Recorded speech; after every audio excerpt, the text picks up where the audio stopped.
Welcome to this edition of When the Biomass Hits the Wind Turbine, a discussion of sustainable living and what that means to you and me. I'm Jay Warmke. And I'm Annie. You Warmke. certainly, you even have a last name. Well, today we're going to talk about thriving, or every day in every way, I'm getting better and better.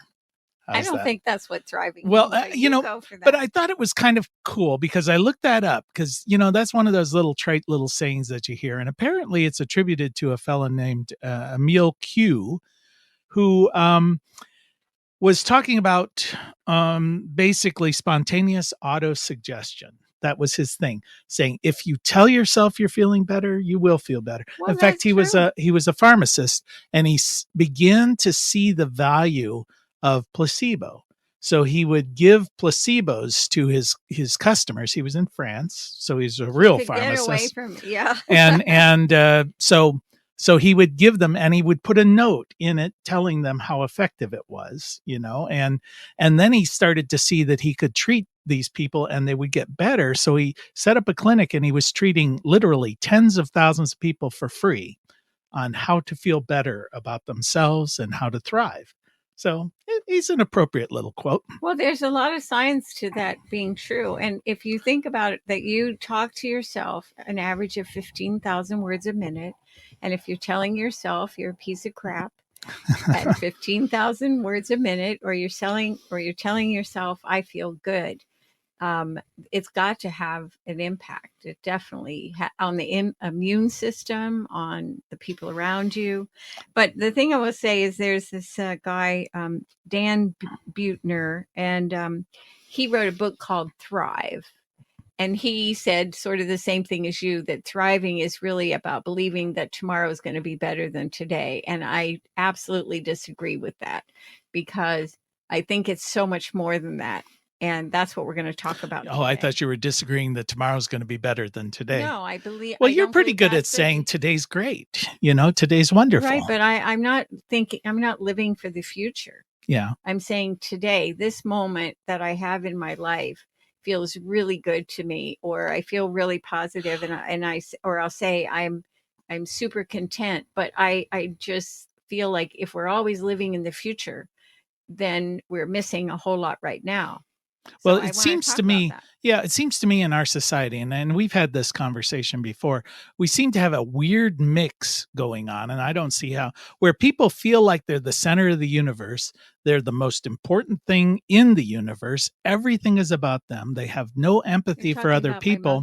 Yeah, but they also have this amazing amount of self-loathing and insecurity. Well, and you're going, how is it that you feel like you're the most important thing in the universe, but you hate yourself? I don't quite get that. The problem is that we're like so far out in the wilderness of where we need to be. And so I want to talk a little bit about that. Like trying to make sense out of insanity. Yeah, which you can't do. Okay, so talk a little bit about that. All right, I will. So the thing is that in order to thrive, it takes a plan. I don't think these things just happen. I think there's the idea that you have a mission statement in your life that you tell yourself, this is who I am and this is where I want to be. And I don't think we're taught to do any of this stuff that I'm about to talk about. So my mission statement came in 1980 when I read a book by Del Martin, a sociologist who wrote a groundbreaking book called Battered Women. And I was one of those women that appeared in those pages, even though she didn't use my name. And when I finished reading the book, it just occurred to me that I didn't care where I had to go or what I had to do, lie, cheat, steal, whatever it took. I was going to make the world different for women and their families before I left this earth. And that has been my mission statement my entire life, every day of my life. And it's been profound. It's led me to do a lot of big things, but then that leads to the next point, and that is you got to have a plan. If you just think you're going to live in this culture, and I'm speaking of this culture, not other cultures, but you're going to live in this culture, you have to design for yourself what you're going to tell yourself and what you're going to do. You can't know all the things you're going to do, but like I could say I want to build a house out of trash. Mhm. That's No, my plan. no one would do that. No, No. just us. But Right. I want to get women out of prison who killed in self-defense. People thought that was insane, but it wasn't insane. And I made it happen through a lot of effort and pain and agony and sometimes my own self-loathing. But so a plan, you got to have a plan, and you have to figure out, what am I going to tell myself on a daily basis? What are some of the things that I need to change? Some of those little electrical pathways in my brain that lead me to talk in such a negative way, 15,000 words a minute, and switch that into something more pleasing, more powerful, more encouraging. I think that's valuable. Then the other pieces are, we have to make friends, and we have to actively work at making friends. Lots of people live in the same community and they have family and they're their friends. It's not enough. We Mhm. have to have a broad base of people who influence our life and support us and understand a broader person that we are outside of this family unit or this neighborhood. And then we need people who are going to offer support. They are not our friends, but they may be our accountant, they may be our lawyer, they may be the governor, whatever, but we need those people to support our plan. And then we need to do this: take risk. We Mhm. must take risk. If you want to thrive, you must take the risk to do those things that you think is like people talking bumper stickers sometimes, and they think because they said they were going to do something, then it's happened, it's done. Right, It's right. like, no, it's a bumper sticker. And so what happens then is, what we have to do is to kind of draw back and say, well, where are there people who are thriving? I can't say that in this country that I can think of more than maybe two or three people I Well, know that are really thriving. don't you have to define for yourself what that means, But what that's part of thriving the means? mission. That's Mhm. what the plan involves, and that's what the risk taking 'Cause it may involves. not be financial, it may be No, emotional, it may mostly it's be not health. financial. If Yeah. it is financial and that's the only reason, then you're lost in outer space, because it cannot be rooted in money. We do need to have enough to take care of ourselves, but it is not how we have a valuable, thriving life. Well, it sounds like what you're saying is the process of thriving, it's very similar to the process of being successful in business. You come up with a goal, you initiate a plan to achieve that goal, and then you gather a team around you to help you achieve Right. that goal, right? Or you'd be like Steve Martin and said, "How do you get a million Yeah, bucks?" first make Yeah, $1,000,000, that's right. then And don't then pay your taxes, that's right. right? So this book that I recently read, called Thriving, had looked at a number of these huge studies that have been done across the world, and they examined the subjective enjoyment of life, including feelings correlated with happiness, and how nations around the world compare with one another in terms of happiness levels or thriving levels. And it's really interesting. They looked at a Gallup World Poll and Latino Barometer, A Latina yeah, poll. a poll, Mhm. and a Eurobarometer statistical poll, and a World Value Study. And I think what they came up with a lot of things that were based on looking at, also he looks at uh, Denmark, Mexico, San Luis Abisco. No, I Obispo, just said it wrong. he Anyway, can't talk, another and place. Singapore. Uh-huh. And he looked at people in those four areas, and he did a series of interviews. Anyway, so some of the things that he found, which I believe are really the root of where we have to be in our culture, is if we want to be thrive, feel like we're thriving and have genuine happiness, first of all, we have to look at family relationships and spiritual groundedness. And this is one of the things that we sadly lack, because we have lots of religion, but we don't have spiritualness in this country. There also needs to be a personal sense of freedom, the freedom to do these things, to experience things, to take risks. There needs to be laughter. I mean, genuine happiness requires a certain degree of laughter and just enough money for your basic needs, because they saw But that not too much. no, not too much, Right. because It's then it like having too becomes many choices. yeah, It's because then mhm. it becomes your life to control it. But when you have just enough, then you are able to do a lot of other things. Also, that you work just enough. Otherwise, you're wasting your time when you could be doing something that feels good for your body or your soul. And that was a huge value across the board in all of these four places. So some of the aspects of living that give rise to genuine happiness comes through communities and living situations. So there needs to be a tolerance of other races and lifestyle, and it correlates with happiness in many, many of the surveys that they did across the world. A sense of community. And so in the town in California, one of the things they did to galvanize their population and create a sense of community was to create civic projects. They also say it's important that communities minimize signing and advertising because it contributes to minimizing of consumption and eating fast food. So that is fascinating, I think, because it occurs to me when you go anywhere, and this is something we noticed a lot in Europe, that there are no billboards. Maybe there are today, but there weren't then. There weren't. St. Nicholas is walking through the town and there's no Coca-Cola Yeah. sign hanging from him or anything like that. But there are studies that show that this lack of signage and this lack of advertising actually does impact consumption and Is fast it food. just the advertising? Or I guess what occurred to me when you were saying that is I was taking a walk along a bike path in beautiful Athens, Ohio, and there are all these signs there. That it's right next to a golf course, and there are these signs saying you're not allowed on the golf course. You know, it's like you better not stray onto this because this is only for those people willing to pay $40 to play golf. And I kept thinking, you know what? That's kind of crappy. You Well, know, it's a very negative yeah, message, and I'm but like, I'm having a nice time. It's a nice walk. I wasn't going to go on the golf course anyway, and now you're telling me. And if I was so inclined, I just walk past the sign anyway because what are they going to do? who Shoot you? says keep You off the know? grass? So, Well, but think about this: if you're driving through an urban area, not even, it could be a rural community, but a small town or whatever, you are going to see a lot of signs about fast food.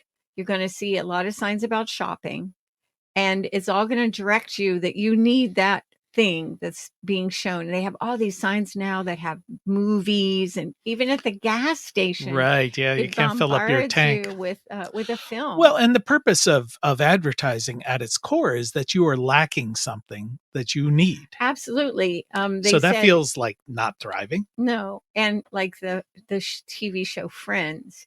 Um, so the things that those people used in their apartment, which nobody who lives in New York in the way they were living could possibly Working as a ever part-time afford. waitress. Yes, that the sales of those items went off the charts because people had this attitude: if I owned that, then I'd be as happy and feel as successful as these people in this TV show. Which, if you think about that, it's a really uh, kind of crazy, but it was true. Okay, well, let me make a pause here to let everyone know that you are listening to When the Biomass Hits the Wind Turbine with Jay and the ever thriving Annie Warmke, reminding you it is indeed the end of the world as we know it. And thank God. Thank God. So, yeah, the end of the world, because the world as we know it, I'd have to give it a grade, and it's not really thriving. You know, I mean, at No, least it's our part of the beyond world. F. Are there any grades lower than F? Well, I don't know that I go that far because things can always be worse, but it feels like people are Okay. not necessarily reaching their full self-actualization potential. Oh, give it a How's that break. for Maslow's So curve? here's the thing. The systems in this country, every single system has disintegrated into not really functioning. Everybody's just pretending it's functioning. And our value system is floating along with about money and consuming goods, and then the minute you consume it, you got to do more because it's like a drug. You got to take another hit. And so everything in this culture is so focused on that. And all the things that really matter, that make us healthy, that make us have a high happiness factor, we don't even know what that is. Well, did your studies get into, what are these things specifically that you need to thrive? Because Yes, so much of it's self-directed. I've been telling Yeah, you. but you're saying you come up with whatever it is. You come up. Right, but so I'm going to give you more of a Yeah, list about because what communities can do, and you as an individual, but limit housing growth. This okay. is like really important. Limiting urban sprawl and planning for green spaces, which increase recreation. Because if you have sight of a recreation area, you are more likely to have that continual message, just like go eat fast food. Well, this is, hey, don't you want to come over here and climb this thing, or walk on this trail, or ride your bike? So there's this sort of bombardment of, hey, it's fun, it's good for you, you'll feel good about yourself if you recreate. Yeah. um, Well, the thing that I saw, and that was brought home to me when we lived in England, is the way that their planning is done when it's working properly, because it doesn't always work properly, is there's sort of a city center with a transportation access point in the city center, but then the growth of that city or village is constricted by a green belt, essentially an area around it to which they are not supposed to expand. mhm. And what that does is it increases concentration, but it makes the city itself, the properties within that city, more valuable. They're Right, but even if it constantly didn't, being what used. the value of it is, and it talks at length about this in the book, is the value of having these centers where people come to Yeah. drink and eat and recreate, and that's a very powerful thing. And the city in California, that's one of the things they actively decided to do, was to Okay. You've create. mentioned a city in Well, California. because Does it when we have a say name? uh, Oh, San Luis Obispo. yeah, Okay. so, All right. Well, well, I I'm sure guess there are other towns, but that's the one in the book. when I compare this concept of basically centralized, constricted growth patterns to what we see so often in the United States of essentially a sprawl along major arteries, So especially when you talk wrong. about the commercial sector, Yeah. and then people begin to sort of keep moving out, but the part that's left behind sort of withers and dies. It Right. Just becomes gets cut tattoo off. parlors Yeah. and payday lending, and the whole city becomes. It feels, well. It's dysfunctional. It's almost like it's growing beyond its ability to support itself. Well, it Um, is, because yeah. it's a center, creating a center. That's what works. Hmm. So some other things that are really valuable, which this country is horrible about, especially in our schools, is happy people have access to the arts. They have access to music. They have access to all kinds of amazing things. And their houses and their buildings are attractive. And I don't mean like they're, huge pieces of art, but they have a coat of paint on them. They aren't boarded up. They're So, are you saying they're happy because they're living in nice areas, or they're because living it in nice looks areas because they're happy? because it looks like things are valued. It doesn't All matter. right. It could be But which people. one causes which? Well, I think it's which comes first, the horse or the cart. I think we have to place value on the arts, and some of that is how we our surroundings, planting trees, planting flowers, providing access to these things, and also volunteering our time, investing ourselves in it. So are you saying then that government and communities, not necessarily government per se, should focus on that and say, listen, it is the aesthetics of where we live is important. Absolutely. And I always say prettify. yeah, plant some We got flowers. Like it when like in New York when they cleaned up the graffiti and they find that, crime goes down Yeah, yeah, because now it because there's a feels value. cared for. Well, people they look up and go, "Wait, what's happening? Something happened here because things are looking better." And I think that's what we have to do, is help people lift themselves up. Also, good sidewalks, bike lanes, slower and less traffic actually decreases what's happening in a negative way, like you just said, and increases the positive behaviors that you want to see. More people walking, more people biking.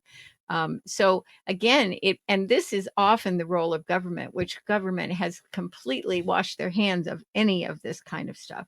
And then you're talking about building a town square. I mean, that's the first thing Disneyland did, Yeah. was build Main Street. So Well, but to be the devil's advocate here, if I'm in a small town government administrative role and you come in and say, "You know what? To make everybody thrive, to make people happy, you need to be out there building sidewalks, planting flowers, prettifying the city," and you're going, "Listen, I don't even have enough money to pay the okay, electric but that's bills." poorly run then. Is poorly run, because Oh, if the well, now focus you're fired as is my on these, consultant because you're telling me things I don't want to well, hear. that's what consultants do, Right? believe you me, and I'm good at saying the truth. Uh, uh, So, but that's what the problem is that we're focusing on the money. We're focusing on the things that do not provide value for that money that we do spend. And so more to the list that I've got here. One is subsidizing home ownership, so that it's not absentee landlords that don't give a rat's butt about any I put my hand up saying, "Okay, no, don't don't say that finish." other Okay, word. all right. Uh, uh, about the neighborhood or the houses or anything like that. Also, quality primary, secondary, and university education that's accessible and affordable. You know, these are all things we're going to get an F on.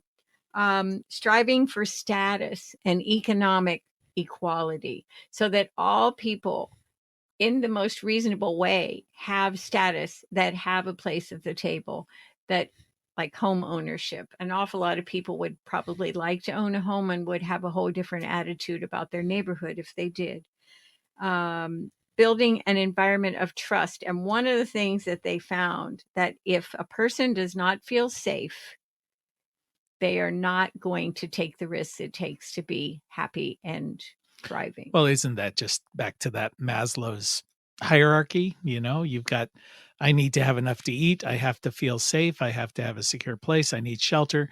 And then I can begin to look at self-actualization and Right. how to, That's the basics of life. And without yeah. that basic foundation, you don't have the ability to move on to the other things. And you also are probably not surrounded by people who get that as well. So they're all working at the same level of distrust and fear and not having access to what they need. But it's also about understanding the rules of a civil society and the consequences for breaking those rules, that there's a certainty that there's a certain amount of enforcement by the law, that you have to, as a citizen, abide by certain things. And we Sure. live in a culture where that is completely broken Well, it down. feels, and this may be just old fogey talking or whatever, but it feels like that part has broken down relatively recently, or maybe in the last decade or two, where just basic civility is no longer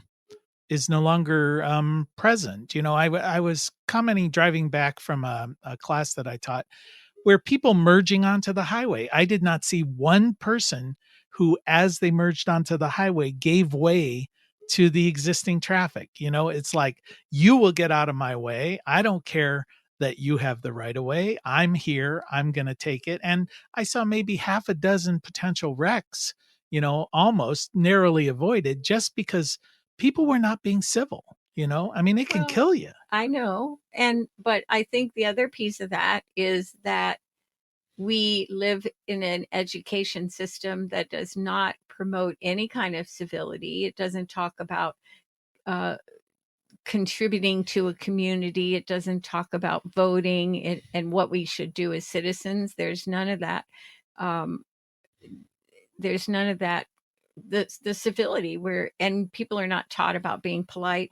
Anyway, just to move on, one of the things that they also found in these different cities is that, in different countries, is you live your values. People live their values. They know what their values are. Some of them are somewhat placed on them, like in a city like Singapore.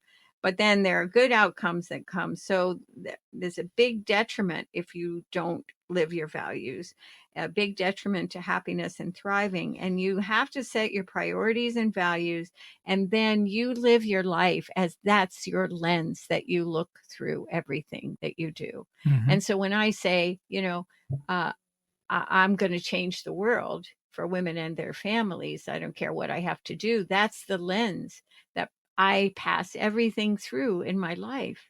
And it just really helps me have a sense of direction. Sometimes too many opportunities, but it definitely gives me a sense of direction. Well, one thing that I saw when we lived in Europe, which I found was sort of fascinating, is it seemed like in France and to a lesser extent in England, it seemed like that there was a real awareness of a social contract from people Yes. to their society, Yeah. where they would say, I do not resent paying taxes because I receive something back and my society is better off for this situation. And that must have somehow been ingrained in them very early on because it was an unquestioned civil contract. Right. Now, I don't see that same thing here in America, where in America it feels like we are told over and over it's everyone for themselves, Right. grab what you can grab. If you're not successful, that just shows that you're not, you don't have, measure up. you didn't measure up. You're weak. You're stupid. You're whatever you want to be. And when people will say, I've heard, a lot of the things you're saying we should do as a society or a government should do. And folks will say, well, we simply don't have the resources to make that happen. But we always seem to have the resources to fix these things when they explode. But we have the resources. We have a problem with the distribution of those resources. And the priorities. Well, that's part of the distribution where we say everybody should have what they need. And we have enough, but we only have 5 people, and we have, 5 billion people who need that distribution of some of that wealth or some of those resources. So it's really an issue of distribution. So I have to ask myself, when I think about this country, and our broken systems and our inability to adjust, where's the hope? And I have to say it's in us as individuals. It really is saying, I'm going to have a mission statement. I'm going to live a plan that I create for myself. And I'm going to work with the people around me and find support in that. And I'm going to take risks to take time not to work all the time and do something fun or take care of my kids or whatever that is. And I think there's great hope in the next generation. So your hope is basically be the change you want to see in the world. Right. And it's all going to come from the youth. Okay. Well, you've been listening to When the Biomass Hits the Wind Turbine with Jay and Annie Warmke. We want to thank our ever hopeful and thriving Emmy Award-winning producer, Adam Rich. And we want to thank you for spending just a little bit of time with us. And as your grandmother hopefully told you, the secret to a happy and sustainable life is... play nice with others and believe in yourself. All right. Till next time. Bye-bye.